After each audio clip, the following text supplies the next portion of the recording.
was like pooping myself. I didn't want to talk to him, I was just sit there. And he said, "Oh, you like this record? You like that record? What you got to do, in training? You do this, you do that."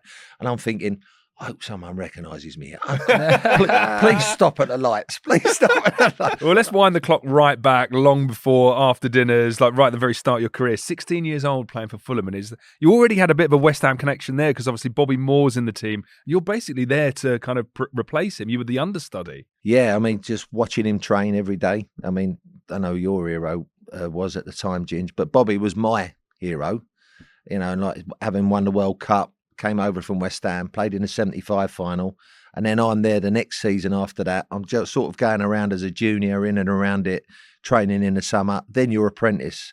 And then after Bobby, we signed George Best and Rodney Marsh. And you think, wow. And you think this is going to be the rest of your life. Yeah. But it was only like for 18 months, that they were there. And also, you're not in the top division, are you? Then? No, it was in the...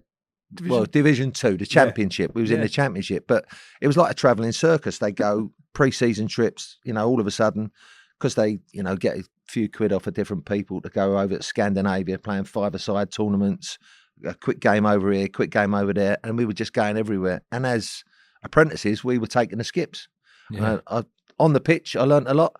And I learned a lot off the pitch. I didn't know whether to start you off on the stories off the pitch because I think they'd probably be longer than the football stories. But going back to Bobby, do you remember any like words you had with him or any advice he gave you, or just not really? Because I tend to, although I've got a lot to say for myself now, I didn't then because I was a 17-year-old kid, as an apprentice, and so you speak when spoken to.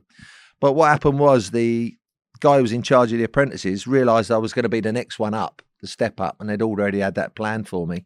So Bob lived in East London, I lived in West London. So we had to go home my way. And now and again, when he had treatment in the afternoon, he'd say, "You can go home early today, Bobby's going to give you a lift." And I was like, wow. Yellow Jag, like getting a Yellow Jag, Betamax cassette, Tom Jones records in the car, going along like, opening the window. So I was like pooping myself. I didn't want to talk to him, I was just sit there. And he said, "Oh, you like this record? You like that record? What you got to do, in training? You do this, you do that."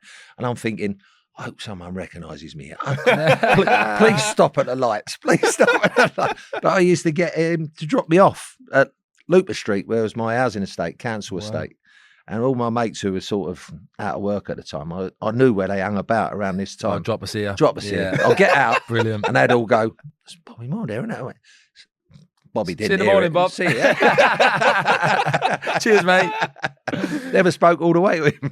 Brilliant. But all you got to do, and he'll tell you, when you're around good players, just look, learn, listen. Yeah. What about you? So when you eventually get in the first team, they give you his number 6 shirt.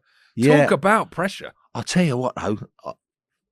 I don't know, with the football kits now, like it's like footballing currency, isn't it? Oh, can you get me a signed shirt? Can you get me a match shirt? Can you get this? Can you get me that? Well, you only had 2 shirts in a season. You had a short sleeve and a long sleeve. And being an apprentice, can you imagine if I'd have kept Bobby's last shirt when he signed off away at Blackburn, and Georgie Best's last shirt and Rodney Marsh's? Do you know what they done? They give them to local teams. Yeah, like I remember the Adidas strip. So they used to go, "Oh, that's all done with," because it wasn't like that then, was it? The signed shirt and everything like that. But can you imagine if I'd have kept that? You could have had, yeah, but that was the 6 shirt I took over from Bob. The 6. Yeah.